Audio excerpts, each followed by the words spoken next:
আজকে আমি নিয়ে এসেছি সর্ষে রুই রেসিপি। এইভাবে সর্ষে রুই রান্না করলে দু মুঠো ভাত বেশিই খাবেন, এতটাই টেস্টি হয় সর্ষে রুইয়ের এই রেসিপিটা। আর গরম ভাতের সাথে খেতে কিন্তু দুর্দান্ত লাগে, এতটাই মজার হয় সর্ষে রুইয়ের এই রেসিপি। তো এইভাবে অবশ্যই একবার আমার মতো করে সর্ষে রুই রান্না করে দেখতে পারেন, খেতে কিন্তু দুর্দান্ত লাগে গরম গরম ভাতের সাথে।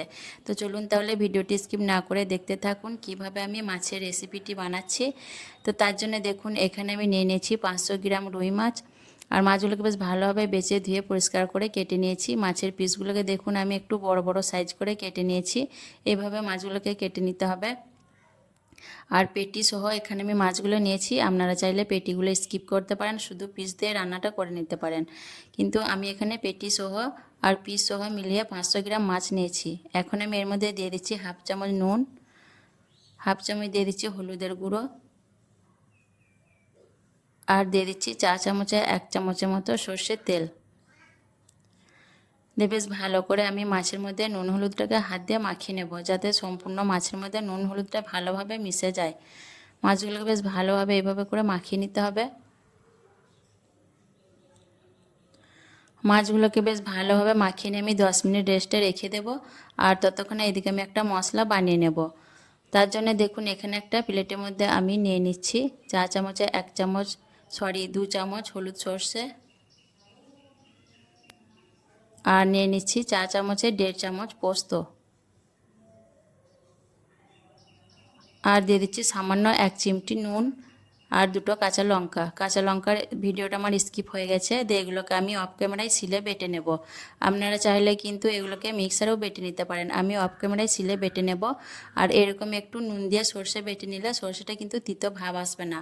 আর সর্ষে অবশ্যই রান্না করার আগে 10 মিনিট আগে বেটে নেবেন, তাহলে দেখবেন সর্ষের মধ্যে তিতা ভাব আসবে না। তারপর আমি কড়াইয়ে বেশ ভালো করে সর্ষের তেলটাকে গরম করে নিয়েছি, একদম ধোয়া ওঠা করে। তারপর আমি একে একে মাছের পিসগুলোকে গরম তেলের মধ্যে দিয়ে দিচ্ছি। আর তেলটাকে অবশ্যই বেশ ভালো করে গরম করে নিতে হবে, নাহলে কিন্তু মাছগুলো কড়াইয়ের মধ্যে লেগে যেতে পারে। মাছ ভাজার আগে সবসময় তেলটাকে ভালো করে গরম করে নিতে হবে। তো এক বেচেই সবগুলো মাছ আমার ধরে যাবে, তার জন্য দেখুন একে একে সবগুলো মাছ আমি দিয়ে দিচ্ছি। সবগুলো মাছ দেওয়া হয়ে গেলে মাছগুলোকে আমি কিছুক্ষণ হতে দেবো, তারপর উল্টে পাল্টে ভেজে তুলে সবগুলো মাছ আমি দেখুন উল্টো পাল্টা করে ভেজে নিয়েছি। এখন এক একে করে মাছগুলোকে আমি তেল থেকে তুলে নেব। এভাবে মাছগুলোকে সুন্দর করে ভেজে নিতে হবে। তো এক একে করে সবগুলো মাছ আমি এখন একটা থালার মধ্যে তুলে নিচ্ছি। সবগুলো মাছ ভেজে তুলে নিলাম। এখন আমি মাছ ভাজাগুলোকে সাইডে রেখে দিচ্ছি।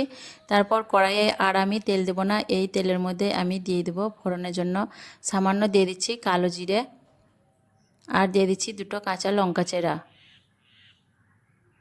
দিয়ে নাড়াচাড়া করে ফোড়নটাকে আমি একটু ভেজে নেব। আর এরকম একটু কালো জিরে আর কাঁচা লঙ্কার ফোড়ন দিলে এই রেসিপিটা খেতে বেশ ভালো লাগে, সুন্দর একটা কালো জিরের ফ্লেভার আসে। তো ফোড়নটাকে একটু নাড়াচাড়া করে ভেজে নিচ্ছি। ফোড়নটা বেশ ভালো করে ভেজে নেওয়ার পর দিয়ে দিচ্ছি একটা বড় সাইজের থেতো করা পেঁয়াজ। পেঁয়াজটাকে আমি সিলেতে থেতো করে নিয়েছিলাম। দিয়ে এখন পেঁয়াজটা দিয়ে দিলাম, দিয়ে নাড়াচাড়া করে পেঁয়াজটাকে আমি বেশ ভালো করে একটু ভেজে নেব, যাতে পেঁয়াজের মধ্যে যে পানি পানি ভাবটা আছে সেটা না থাকে এবং পেঁয়াজের মধ্যে সুন্দর একটা কালার চলে আসে। তো মিডিয়াম ফ্লেমে আমি 4 থেকে 5 মিনিটের মতো পেঁয়াজটাকে নাড়াচাড়া করে ভেজে নেব। 4-5 মিনিটের মতো পেঁয়াজটাকে ভেজে নেওয়ার পর দেখুন পেঁয়াজের মধ্যে সুন্দর একটা কালার চলে এসছে, আর পেঁয়াজের যে পানি পানি ভাবটা ছিল সেটাও আর নেই। এইভাবে করে পেঁয়াজটাকে সুন্দর করে ভেজে নিতে হবে। পেঁয়াজটাকে ভেজে নেওয়ার পর এখন আমি এর মধ্যে দিয়ে দেব হাফ চা চামচের মতো রসুন বাটা। দিয়ে আবারও আমি নাড়াচাড়া করে কিছুক্ষণ ভেজে নেব, যাতে রসুনের কাঁচা গন্ধটা না থাকে। 2 মিনিটের মতো নাড়াচাড়া করে আমি ভেজে নেব। রসুন দেওয়ার পর আবারও আমি বেশ ভালো করে 2 মিনিটের মতো ভেজে নিলাম, যাতে রসুনের কাঁচা গন্ধটা না থাকে। এখন আমি এর মধ্যে দিয়ে দিচ্ছি দেখুন একটা বড় সাইজের টমেটো বাটা। দিয়ে আবারও আমি নাড়াচাড়া করে বেশ ভালো করে টমেটোটাকে কষিয়ে নেব, যাতে টমেটোর মধ্যে পানি ভাবটা না থাকে।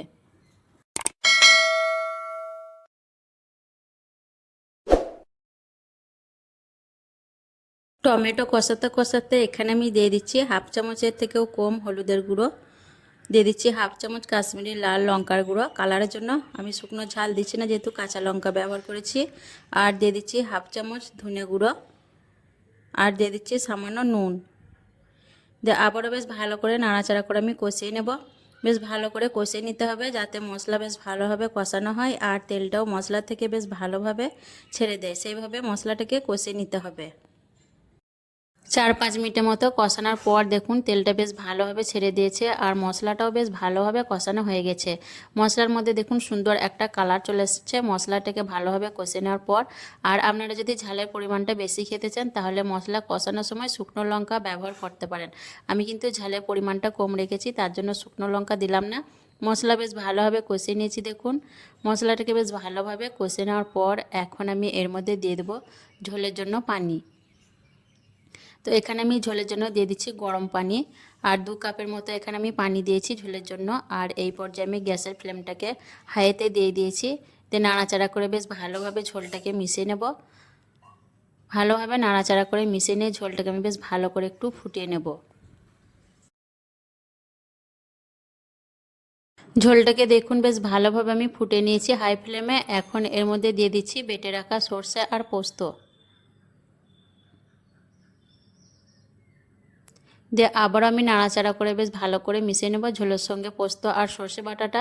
দিয়ে আবারও একটু বেশ ভালো করে ঝোলটাকে ফুটিয়ে নেব। ঝোলটা দেখুন বেশ ভালোভাবে ফুটে উঠেছে। এখন আমি এর মধ্যে দিয়ে দিচ্ছি আগে থেকে ভেজে রাখা মাছগুলো।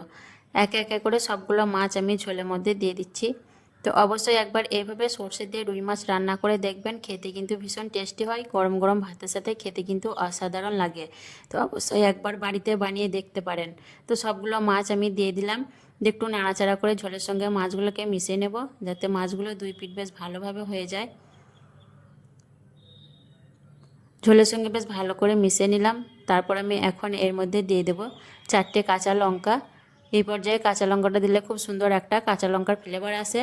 যে আবার আমি নাড়াচাড়া করে একটু মিশিয়ে নেব। মিশিয়ে নেওয়ার পর আমি মিডিয়াম ফ্লেমে ঢাকা চাপা দিয়ে 5 মিনিটের মতো রান্না করে নেব। 5 মিনিট রান্না করার পর তারপর আরও 5 মিনিট আমি স্ট্যান্ডিং টাইমে রেখে তারপর আপনাদের দেখিয়ে দেব। তো 5 মিনিট পর দেখুন ঢাকা চাপাটা খুলে নিচ্ছি। আর কতটা লবণীয় হয়েছে দেখুন দেখতে স্ট্যান্ডিং টাইমে রাখার পর। আর কেমন লেগেছে অবশ্যই কমেন্টে জানাবেন আজকের এই সর্ষে রুই রেসিপি।